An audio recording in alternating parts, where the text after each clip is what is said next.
So hi everybody, my name is Chris Lester and I am a National Board Certified Health and Wellness Coach. I'm here today to talk with you about life in balance with the wonderful plants and flowers and vegetables and trees and things that you can bring into your life to enhance a feeling of well-being. We know from the research that any time that we spend in the presence of plants is time well spent. So I want to give you some very easy ways to do that. We're in the garden center of Ace Hardware in Neptune Beach, and this is where I work part-time. And my customers come in all of the time asking basically the same kinds of questions. What do I plant where? How do I know what to plant? And why is what I already planted not growing? So I want to offer some suggestions for you. We're going to begin with talking about plants outside. So 3 things I'd like to share with you about increasing and improving and enhancing your well-being with plants in your outside environment. The first one is, it's just like the realtors told us. It's location, location, location. So I call this the 3 R's. It's needing the right plant, choosing the right plant, putting that plant in the right place, and then having the resources that you need in order to figure out what's the right plant and where's the right place. So we're going to share some resources with you so that you can answer those questions. My challenge to you is to choose one place to turn into a bright spot. So for example, you could just buy and put together something that has several different plants and put a planter in, and there you go, there's your bright spot. So you can keep it that simple. I want to also encourage you to bring in the elements. So we're outside in our beautiful garden. We have lovely fountains. You can hear that beautiful sound of water. It doesn't have to be a large fountain. And it's just the sound of that lovely trickling water that is in my garden. Bird baths can do the same thing for you. So bringing in that element of water. And another thing that you can bring in is the element of smell. So here we have a beautiful honeysuckle, and it has that wonderful honeysuckle smell.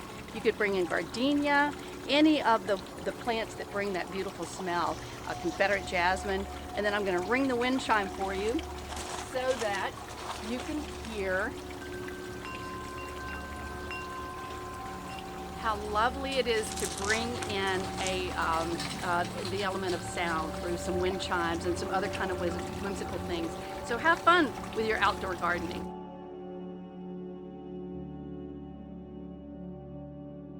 Now we're inside the greenhouse to talk about plants for your indoor home and patio, plants that would be in more of the shade and have low light needs. So a fact about the indoor plants is they do not like their feet wet.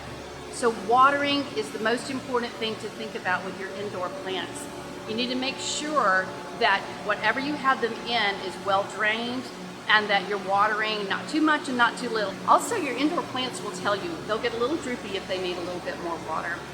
So that's your fun fact.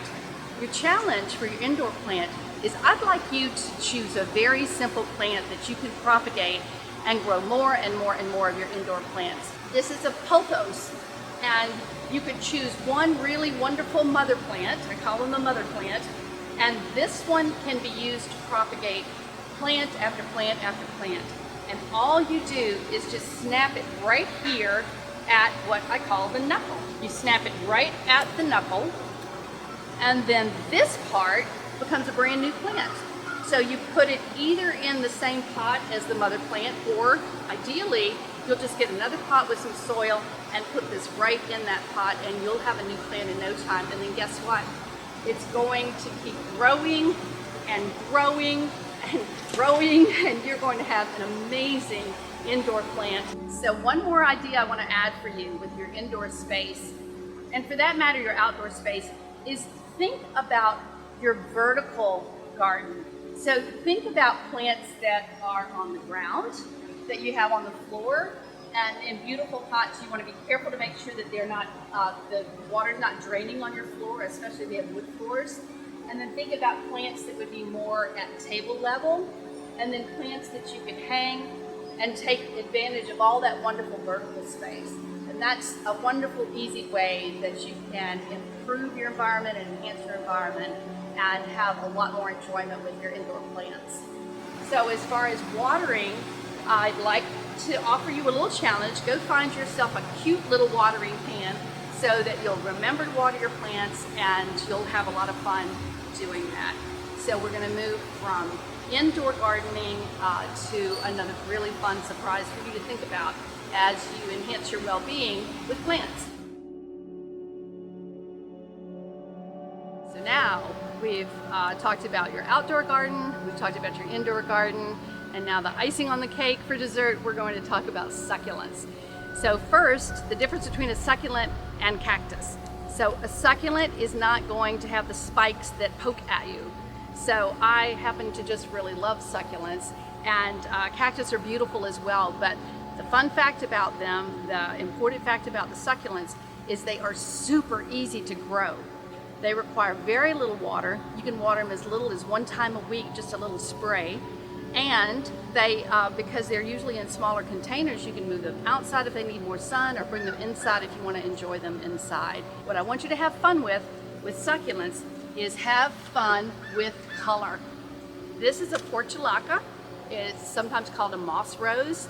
So you can create a beautiful indoor or outdoor garden for yourself with succulents like moss rose. Super easy to grow, and they bloom during the day, and then the blooms close during the night. So they're just a lot of fun to have around. Then also, here comes your challenge. So for succulents, your challenge is to propagate some succulents. I'm going to show you how. Super easy. So you'll have a lot of fun choosing your color for your succulents, and then you can take each one of these little leaves. That's going to make an entire plant as big as the one that I just took it from as the mother plant. So you'll take this one little bitty seed plant, little leaf, and stick it inside a little container with soil, and they grow so fast. The ones I just propagated have grown tripled the size in about 2 weeks. So they will grow very, very quickly. And again, they're so easy to propagate and easy to grow. And I want to leave you with one final fun, whimsical succulent to share with you, and that is Chain of Dolphin. So it's right behind me here, and you can see that each little leaf looks like a little dolphin leaping out of our beautiful ocean. So have fun. There's also string of pearls, string of bananas, string of hearts. Have fun exploring succulents, and have fun improving and enhancing your well-being with plants.